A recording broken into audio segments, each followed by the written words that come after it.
Sinusubukan pa rin ni Gon hulihin yung hari ng lawa. Oo. Araw-araw nga siya nakabang sa lawa. Isang linggo nang walang humpay. Nangako ka kasi na pwede siya mag-hunter exam kapag nahuli niya yung hari ng lawa. Paano pag nagawa niya yun? Sira ka ba? Kung 5 mga lalaki nga hindi kayang hatakin ng halimaw ng isa pampang, ano pang pag-asa ng isang maliit at payat na bata? Ayaw lang siya payagin itong si Mito na mag-hunter exam kaya niya sinabi yon. Nalimutan mo na bang ganyang edad din yung tatay ni Gon na nahuli niya yung hari ng lawa noon? Hindi mahuhuli ni Gon yun. Imposible.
Nahuli na ni Gon! Hindi ako makapaniwalang nahuli niya talaga!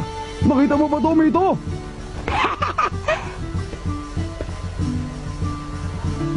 Tita Mito, kita niyo po? Natupad ko ang kondisyon niyang hulihin ng hari ng lawa. Ibig sabihin nito, pwede na ako mag-hunter exam, di ba? Di ba?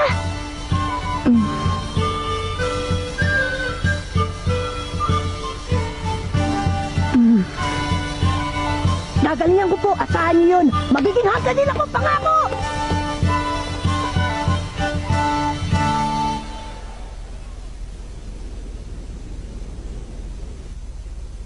Siguro nga talagang nasa dugo nila yun, ano? Biruin mo, wala pang ibang nakahuli sa hari ng lawa mula nung nahuli yun ni Jin sa murang edad na 12 anyos.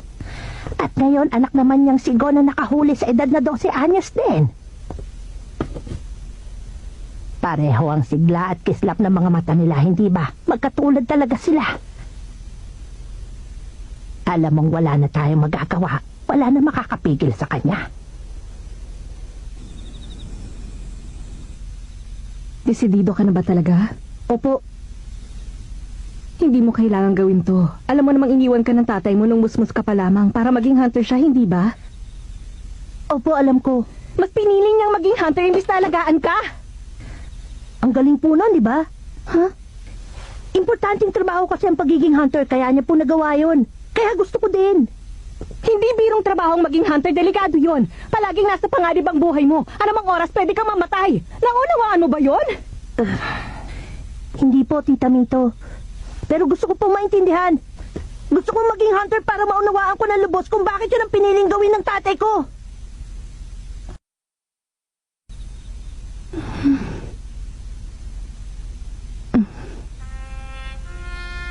Ay, suko na ako. Mana ka talaga sa kanya.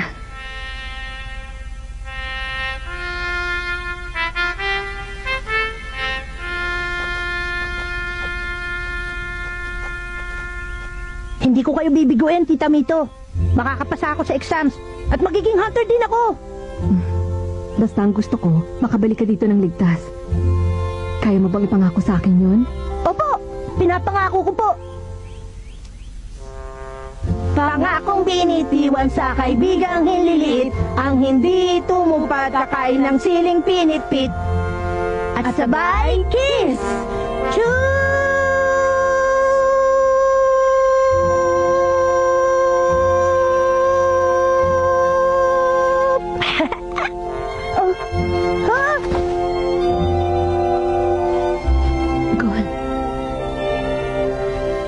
Tita Mito, salamat po.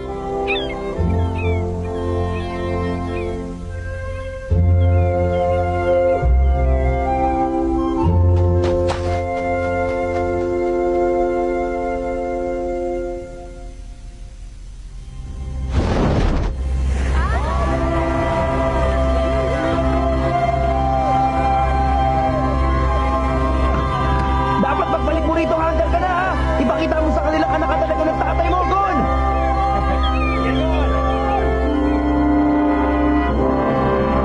Pinapangako ko sa inyo!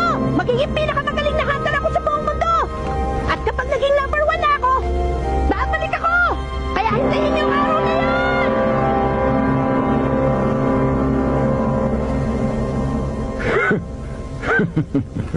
Number 1 hunter sa buong mundo pala, ha? Walang respeto ang isang to sa atin, eh.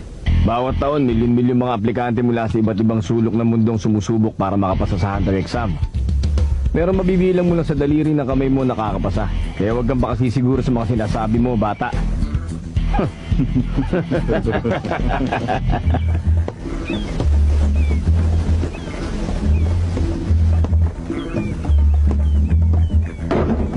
Ano ka ba naman, Katso? Paano kung magiging descending bandaragat yan kung palagi ka nalang lalampa-lampa?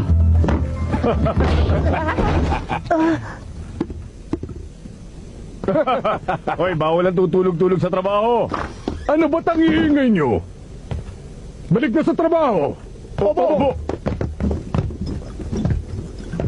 Ikaw, hindi mo ba ako narinig? Huwag kang babagal-bagal, kilos na! Opo, Kapitan. Sandali lang. Naiwan. Salamat.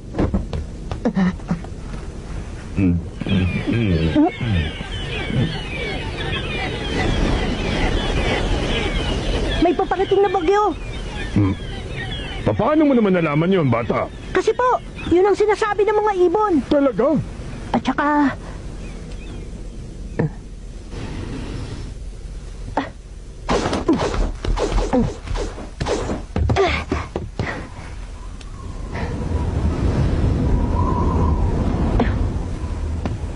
Hindi po basta bagyo, napakalakas na bagyo po! Oo. Maniwala po kayo! Parating na, naamoy ko po sa hangin! Ang batang to.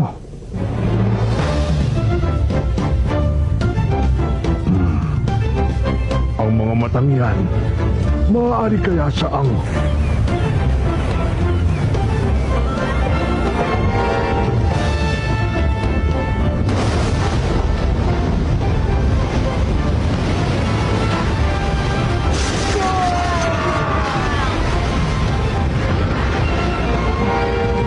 Kapitan!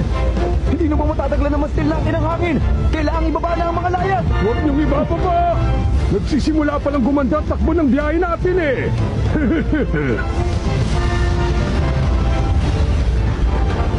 Kapit ng maigi! Totong liko sa kaliwa!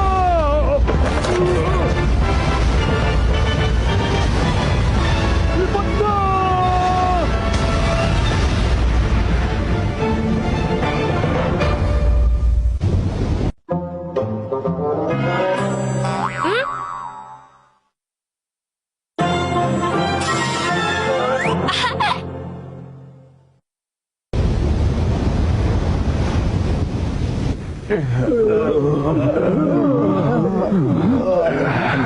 Wala naman palang sinabi sa akin yung bagyong yun eh.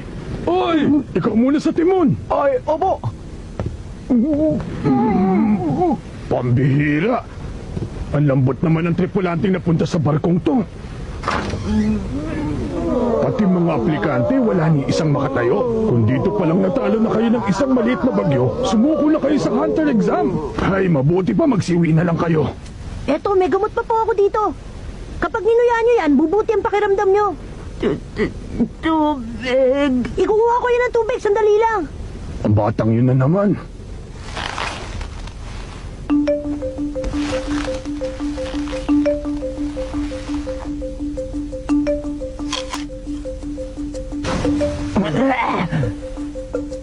Ang asim naman sanas na to. Aba. Mukhang may iilan din palang tigasin na naligaw dito sa barkong to ngayon, ha? Makikiraan po. Eto na yung tubig. Maraming salamat. Ayan, sige. Inumin nyo na to.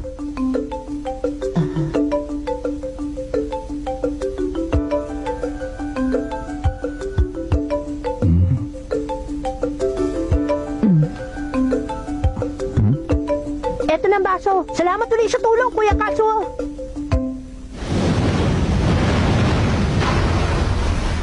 Bago ang lahat, kung maaari magpakilala muna kayong tatlo. Ako po si Gon! Ako, Kurapik ang pangalan ko. Ako lang naman si Leorio.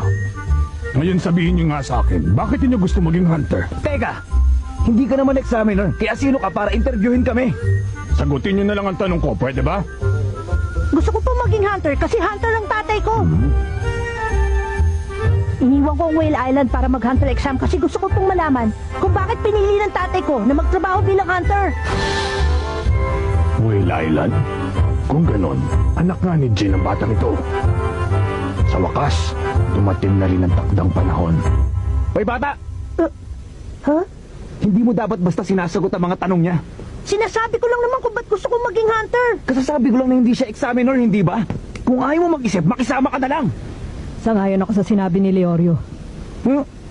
Hoy, mas bata ka sa akin, di ba? At hindi tayo close, kaya Mr. Leorio ang itawag mo sa akin. Mas mabuti kung mag-iingat tayo. Kesa magbunyag ng impormasyon, mag-imbento na lang tayo ng sagot.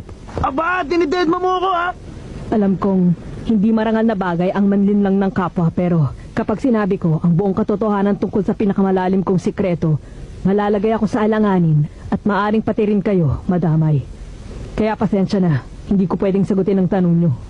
Iniinis mo talaga ako, ha? Pwes kung ayaw niyo talagang sagutin ang tanong ko, walang problema. Narinig mo yan, Katsuo? Opo, Kapitan. Ipaalam mo sa examination board na may dalawa pa ditong aplikante na aatras sa pagkuha ng exam. Wait, pakiulit na. Ang hihina niyo namang umintindi. Nagsimula ng hunter exam pagtungtong niyo sa barkong ito. Ano sabi mo? Taon-taon, sindami ng mga bituin sa langit ang mga nangangarap maging hunter. Walang panahon, pamamaraan o pagkukunan ng mga examiner para suriin ang ganong kadaming aplikante ng sabay-sabay. Kaya ako nandito. Ang mga tulad ko ang inatasan na gawin yon para sa kanila. Kumbaga trabaho namin ang salain ng latak. Ipinarating ko na sa examination board na lahat ng ibang aplikante sa barkong ito maliban sa inyo, umatras na. Kung sa pipitsuging bagyo pa lang, tumitiklop na sila. Ngayon pa lang alam ko nang wala na silang kahit katiting na pag-asa sa hunter exam. Naintindihan niyo na. Ang tsansa ninyong makausad sa aktual na exam ay nakasalalay sa akin at sa desisyon kong ipasa kayo o hindi. Kaya ang payo ko, pag-isipan ninyong mabuti ang isasagot niyo sa akin. Yun naman pala eh. Bakit kasi hindi niya nalang sinabi sa atin nung una pa lang? Ako ang natitirang huling miyembro ng angkan ng Kuruta. Ang buong angkan ko ay nilipol ng isang grupo ng mga kriminal 4 na taon nang nakakaraan. Isa lang ang layunin ko sa pagiging hunter, ang hanapin ang Phantom Gun. Kung ganon, hinahangad mo pala maging bounty hunter. Siguro naman alam mo na ang Phantom Gang ay may Class A bounty. Kahit ang mga pinakabiyasang hunter hindi sila magalaw, masasayang lang ang buhay mo pag tinarget mo sila. Hindi pagkamatay ang kinatatakutan ko, kundi ang posibilidad na maaaring sa paglipas ng panahon, ang galit sa puso ko ay unti-unting mawala ng alab. Sa madaling salita, gusto mo lang pala ay maghigante. Bakit ka nandito? Kailangan mo pa bang maging hunter para lang gawin ang bagay na yon? Sa lahat ng narinig ko lumabas sa bibig mo, Leorio, yan na sigurong pinakawalang kwenta. Sabi ng Mr. Leorio eh! Mga lugar na walang ibang may access kundi hunters. Mga sikretong impormasyon. At iba pang kalamangan. Siguro nga sadyang hindi talaga kayang iproseso ng mahina mong utak ang mga dahilang yun. Ginoong Leorio! Kayo po, ano po ba ang dahilan at gusto niyo maging hunter? Ako ba? Simple lang naman ang dahilan ko. Gusto ko ng pera. Kahit anong gusto mo, pwede mo pa sa'yo pag may tatong ka! Sarili kong palasyo! Magarang kotse! Mamahaling anak! Sayang lang hindi nabibili ng perang delikadesa, Leorio.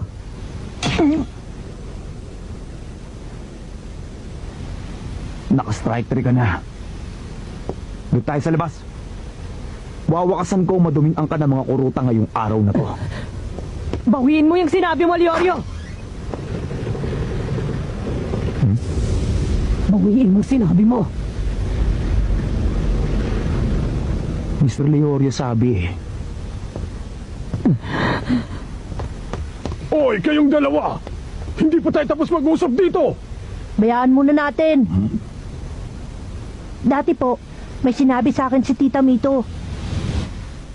Kung gusto mo talagang makilala ang isang tao, Dapat mo munang unawain kung ano-anong dahilan ng mga ikinagagalit nila. Napaka-importante pong maunawaan nilang dalawa kung bakit sila nagagalit sa isa't isa. Kailangan nilang harapin yun, kaya pabayaan na muna natin sila. Kapitan! Doon! Tingnan niyo po!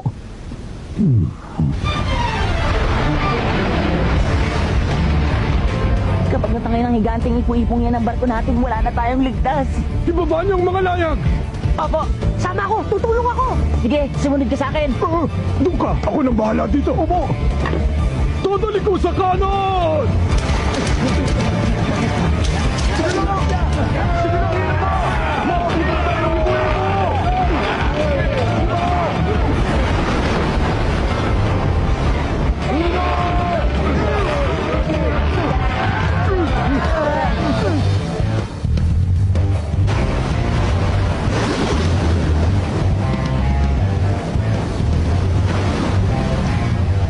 Bawiin mo yung sinabi mo sa akin kanina! Bawiin mo ngayon din at patatawarin kita, Leorio! Ang tigas din talaga ng ulo mo, no? Ikaw ang unang ng basto sa akin. Kung akala mo nga atras ako, pag mali ka! Walang sisihan.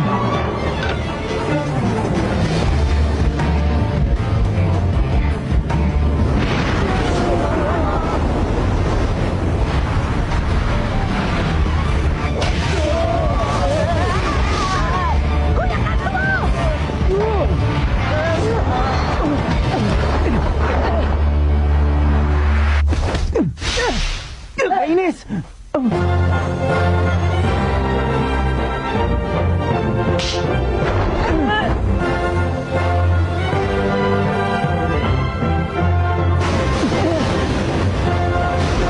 Sabag natin nilakayin! Ngayon na!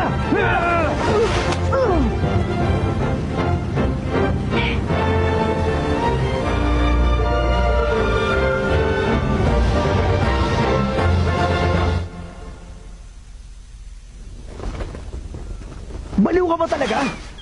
Mabuti na lang at nahuli namin ang mga paa mo. Kundi malamang sa tiyan ng pating ka namin pupulutin ngayon. Ikaw talaga, Gon. Mapanganib yung ginawa mong yun. Pero okay naman ang kinalabasan, di ba? Oo. Nahuli niyo ako. Sabay na sabay pa nga kayo eh. Oo nga, pero kahit na. Gon! Kuya Katsuo! Salamat niligtas mo ako, Gon. Utang ko sa iyo ang buhay ko. Oo, pero hindi ko nagawa yan na mag-isa. Niligtas nga kita, pero niligtas naman nila tayo.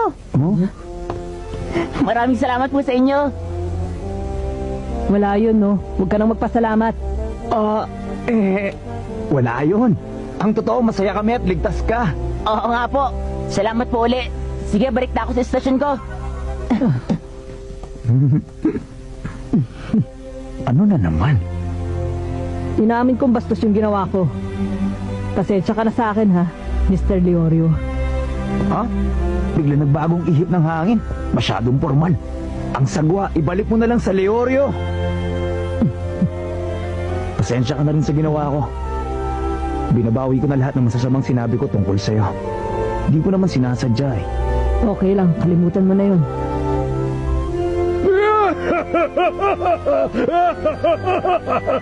Nakakatuwa naman! Nagugustuhan ko na kayo! Bueno! Relax lang kayo dyan at enjoy ng biyahe! Ako nang bahalang magdala sa inyo sa daungan na pinakamalapit sa lugar ng Hunter exams! Talaga po? Paano po yung pagsubok niyo? Sabi ko naman sa inyo, ako magpapasya kung pasado kayo o hindi. At para sa akin, pasado kayong tatlo!